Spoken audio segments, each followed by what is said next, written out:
Hello विद्यार्थियों, good morning. मैं doctor Saubhagyamal Meena, associate professor in zoology, government college Bundi. आज का जो अपना अध्ययन टॉपिक है वह है classification of Platyhelminthes. Phylum Platyhelminthes का जो शाब्दिक अर्थ है, क्योंकि यह भी एक ग्रीक वर्ड से है जिसको दो भागों में बांटते हैं। प्लेटी यानी फ्लैट, फ्लैट यानी चपटे, और हेल्मिन्थीज का मतलब होता है वर्म, वर्म यानी कर्मी। अर्थात इस समूह के जंतु को चपटे या फ्लैटेड वर्म्स या कर्मी के नाम से जानते हैं। अब बात करते हैं प्लेटीहेल्मिन्थीज प्राणियों को, जिनको अपन एसिलोमेट्स, ट्रिप्लोब्लास्टिक, बायोडेट्रिकल सिमेट्रिकल वर्म्स जो डोर्सोवेंट्रली प्लेटेड होते हैं, इनमें निश्चित गूदा, स्केलेटन, रेस्पिरेशन, एक्सक्रीशन सिस्टम का या तंत्रों का अभाव होता है, परंतु इनमें फ्लेम सेल, जिसको प्रिमिटिव किडनी के नाम से जाना जाता है, होते हैं, तथा इनमें मेसेनकाइमा कोशिकीय मेसोडर्म पाई जाती है, जो विभिन्न अंगों के बीच में खाली स्थान में भरी रहती है। अब बात करते हैं इस समूह के जंतु की विशेषता का। तो इनमें जातिवर्तीय महत्वता पाई जाती है। कुछ इन जंतुओं में मार्फोलॉजिकल एडवांसता मिलती है, जैसे इन जंतुओं का शरीर ऊतक अंगों अर्थात टिश्यू ऑर्गन का शारीरिक संगठन बन जाता है। ट्रिप्लोब्लास्टिक शरीर, जो मीजोग्लिया के स्थान पर 3 जननी स्तर मेसोडर्म की उत्पत्ति होती है। निम्नतम स्तर पर द्विपार्श्व सममित अथवा बायलेटरल सिमेट्री का उपस्थित होना, शरीर का जो अग्र छोर होता है शीर्ष के रूप में विकसित होता है। मसल्स बंडल और परतों के रूप में पाया जाता है। अपेक्षाकृत अधिक जटिल एवं दक्ष यानी एफिशिएंट जठरवाही गुहिका मिलती है।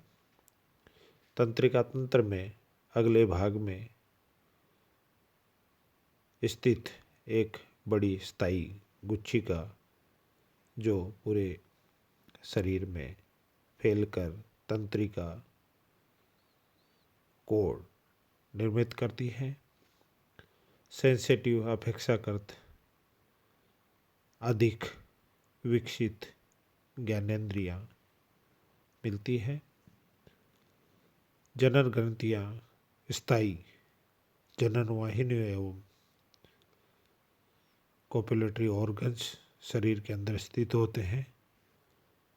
सीखने के द्वारा व्यवहार संगठित होते हैं। अब बात करते हैं इन समूह के जंतुओं के सामान्य लक्षणों की बात।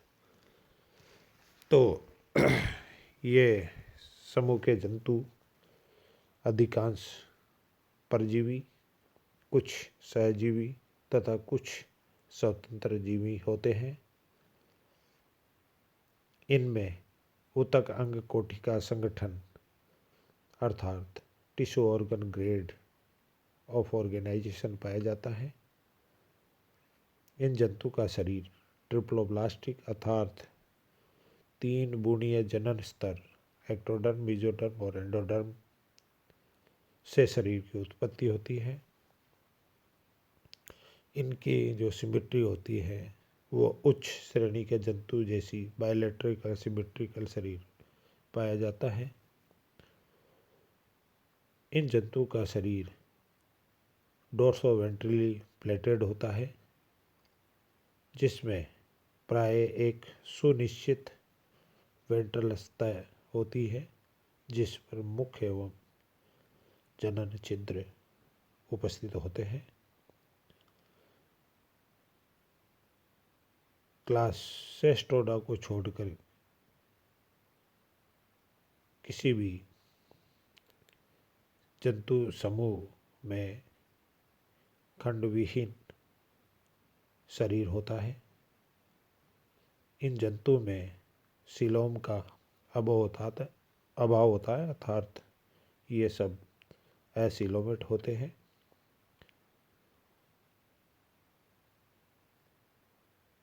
पैरासिटिज्म सामान्यतः इनमें एडहेसिव स्ट्रक्चर मिलते हैं जैसे हुक्स, स्पाइन्स, सकर्स एवं एडहेसिव सीक्रेशन होते हैं।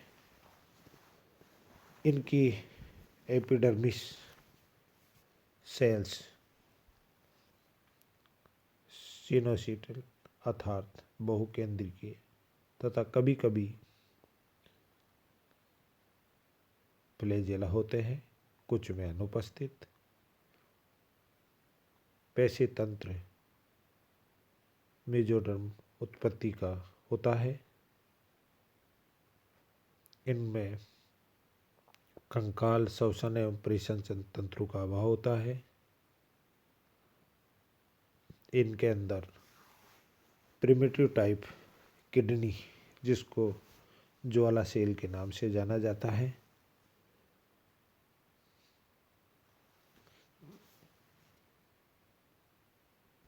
इनमें सेंसिटिव ऑर्गन सरल स्वतंत्र जीवों में जो नेत्र बिंदु जिनको प्रकाशग्राही कहते हैं, इनका जनन तंत्र जटिल होता है अर्थात ये मोनोसियस प्रकार के होते हैं। जनन ग्रंथियाँ, जनन वाहिनियाँ तथा सहायक जनन अंग इनमें वेल डेवलप्ड होते हैं। अंडों में अधिकतर यौक का अभाव होता है। यौक या विट्रिलाइन्स ग्लैंड्स में अलग से पीतक का निर्माण होता है। फर्टिलाइजेशन इनमें आंतरिक तथा क्रॉस व सेल्फ फर्टिलाइजेशन कोई भी हो सकता है। इनका जो परिवर्धन है वो अप्रत्यक्ष व प्रत्यक्ष दोनों प्रकार का हो सकता है।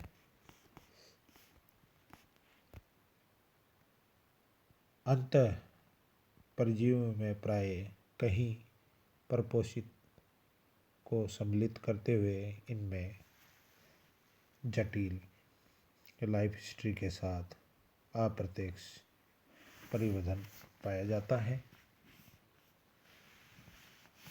अब बात करते हैं फाइलम प्लेटीहेल्मिन्थीज के वर्गीकरण की, जिनको 3 आधार पर विभाजित किया क्लासों में।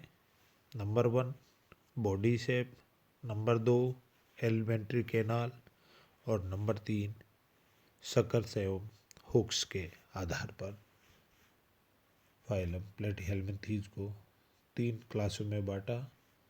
टर्बिलेरिया, ट्रेमेटोडा और सेस्टोडा। बात करते हैं टर्बिलेरिया के एग्जाम्पल्स की। तो इसमें मीजोस्टोमा, प्लेनेरिया, गुंडा इत्यादि को टर्बिलेरिया में शामिल करते हैं। ट्रिमेटोडा में फेसियोला, पोलिस्टोमा, सिस्टोसोमा जंतु को शामिल करते हैं, जबकि सेस्टोडा में टीनिया एवं इकाइनोकोकस इत्यादि जंतु सम्मिलित होते हैं। अब बात करते हैं इनके तीनों क्लासों के तुलनात्मक अध्ययन की। तो कुछ लक्षण आपने लिए हैं, जिनमें से सामान्यतः किस नाम से संबोधित करते हैं। तो टर्बिलेरिया को एडी वर्म के नाम से जाना जाता है, ट्रेमेटोडा को फ्लैट या लीफ वर्म के नाम से जाना जाता है, जबकि सेस्टोडा के जंतु टेप या रिबन वर्म के नाम से जाने जाते हैं। नेक्स्ट लक्षण की बात करते हैं हैबिटेट।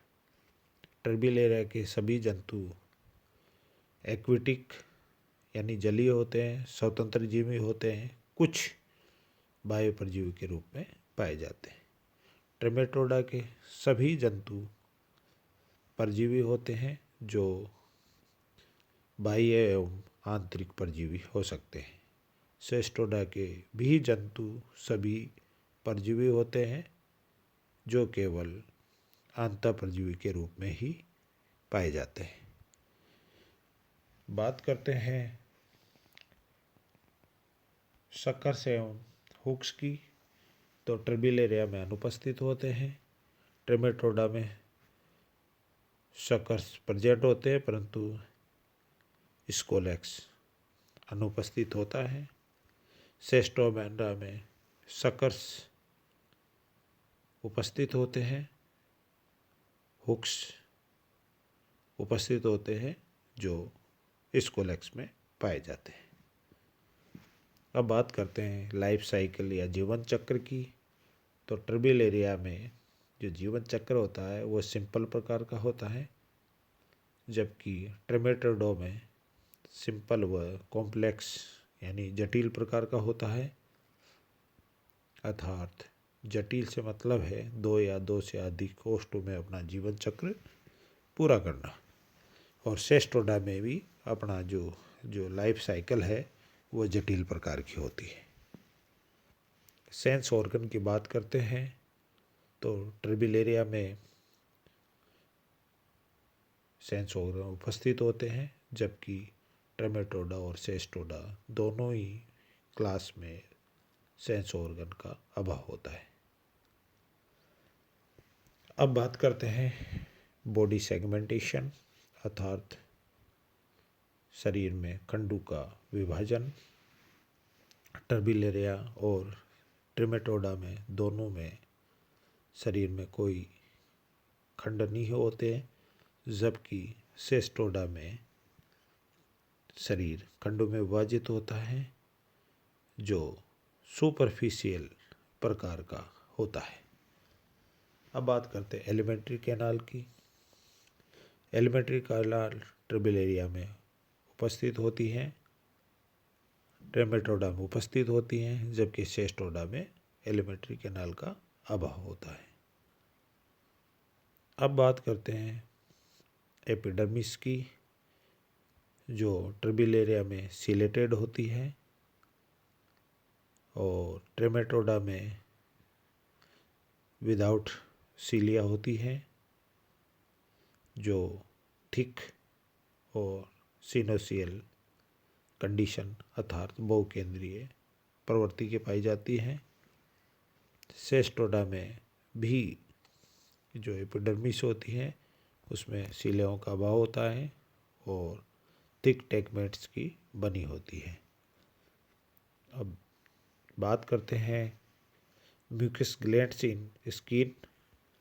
तो ट्रेमेटोडा में उपस्थित होती हैं, जबकि ट्रेमेटोडा और सेस्टोडा में अभाव होता है। अब नेक्स्ट लक्षण की बात करते हैं जनन। तो टर्बिलेरिया में सेक्सुअल एवं एसेक्सुअल दोनों ही प्रकार का रिप्रोडक्शन पाया जाता है, जबकि ट्रेमेटोडा और सेस्टोडा में केवल सेक्सुअल रिप्रोडक्शन ही पाया जाता है। नेक्स्ट लक्षण की बात करते हैं वो फर्टिलाइजेशन। ट्रबिलेरिया में जो फर्टिलाइजेशन होता है वो क्रॉस होता है। ट्रेमेटोडा में क्रॉस फर्टिलाइजेशन होता है, जबकि सेस्टोडा में सेल्फ फर्टिलाइजेशन होता है। नेक्स्ट लक्षण की बात करते हैं परिवर्धन अर्थात डेवलपमेंट। ट्रबिलेरिया में प्रत्यक्ष अर्थात लार्वल अवस्थाओं का अभाव होता है, जबकि ट्रेमेटोडा और सेस्टोडा में अप्रत्यक्ष अर्थात इनडायरेक्ट डेवलपमेंट होता है, अर्थात इनमें लार्वल अवस्थाएं पाई जाती हैं। Thank you.